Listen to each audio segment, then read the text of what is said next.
In a forgotten corner of China where red sorghum fields dance with the wind and whispers echo through the grain, a story unfolds of love, fire, and memory. This is not just a tale of war, but of those who refuse to be forgotten. Welcome to Whispers Among the Red Sorghum. If you enjoy stories that stay with you long after the last word is spoken, don't forget to subscribe, like, and share. Whispers Among the Red Sorghum. Long ago, before the war had scarred the land, there was a village hidden in the folds of crimson fields. The red sorghum grew wild and tall, and in its shadows, history whispered from one stalk to the next. In that village lived a girl named Fumlian, barely 17.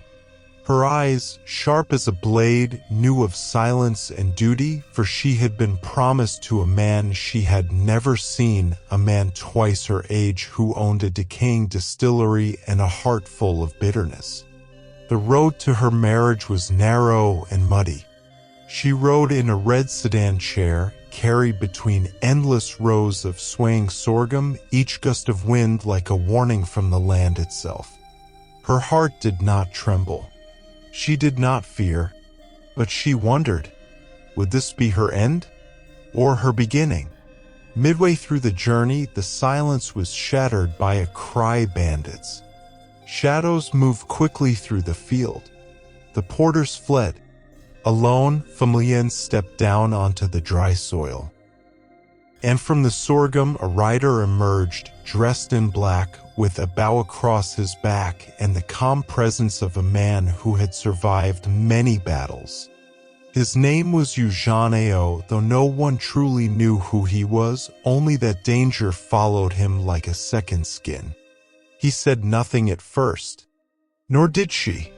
But in that moment, something passed between them, not love, not yet, but recognition. Of power, of resistance, of a shared fire. That day, Fumlian reached the distillery not as a bride, but as a woman reborn. And by winter's end, the old winemaker was dead. Some said fever, others said poison. But the sorghum whispered, and it never lied. Winter came quietly to Galmi Township.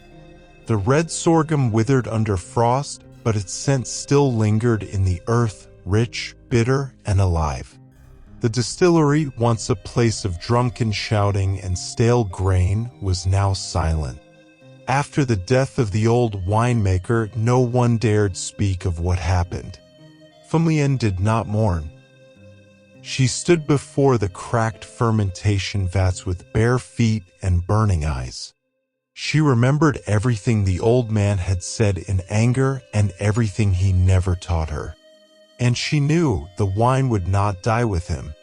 Days passed, then weeks. Zhanao returned like a rumor on the wind. No one saw him come.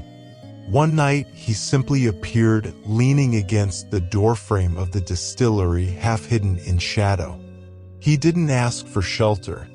She didn't offer food. But he stayed. By day, he helped repair the kilns. By night, he trained the workers in silence, how to shoot, how to disappear in the fields, how to listen for danger in the wind. Fumlian and you rarely spoke. Their bond was not in words. It was in action, in glances held too long, in shared cups of half-fermented sorghum, in the way neither flinched at fire or blood. Soon, the wine returned darker, stronger, wilder than before. They called it the black wine of Galmi. It tasted like smoke and memory.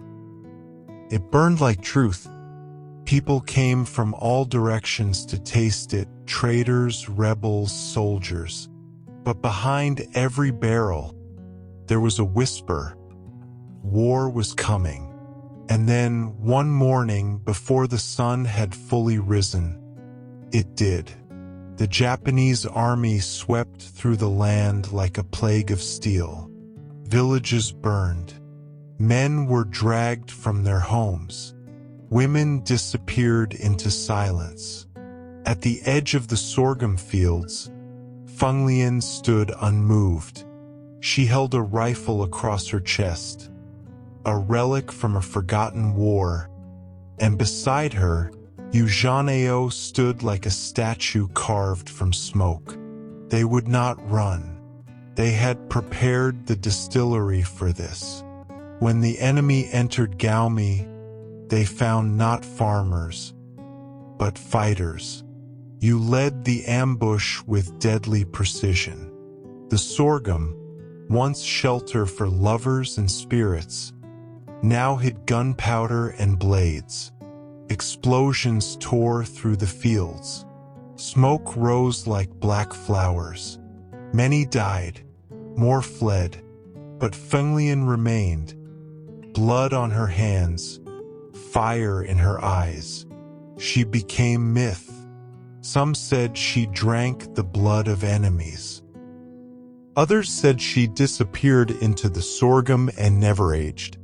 The wine barrels burned. The distillery collapsed.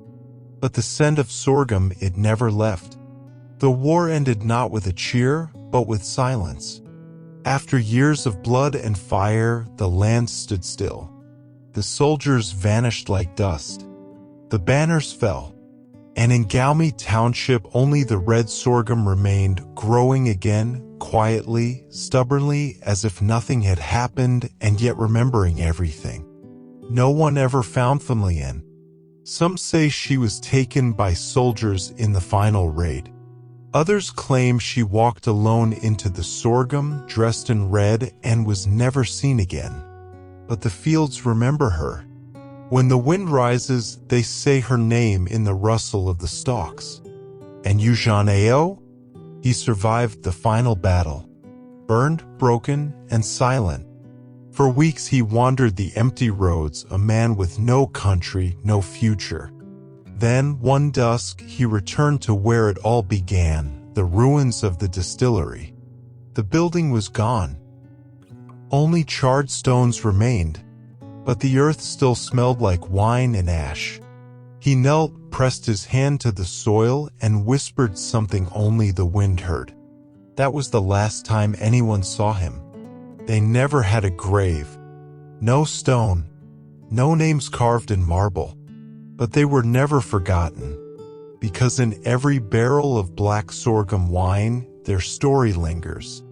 Because in every breeze that passes through Galmi, their spirits drift like smoke. If you stand among the sorghum long enough, you will feel it. A chill, a memory, a fire that never truly died. The land remembers. The wine remembers. And so do we.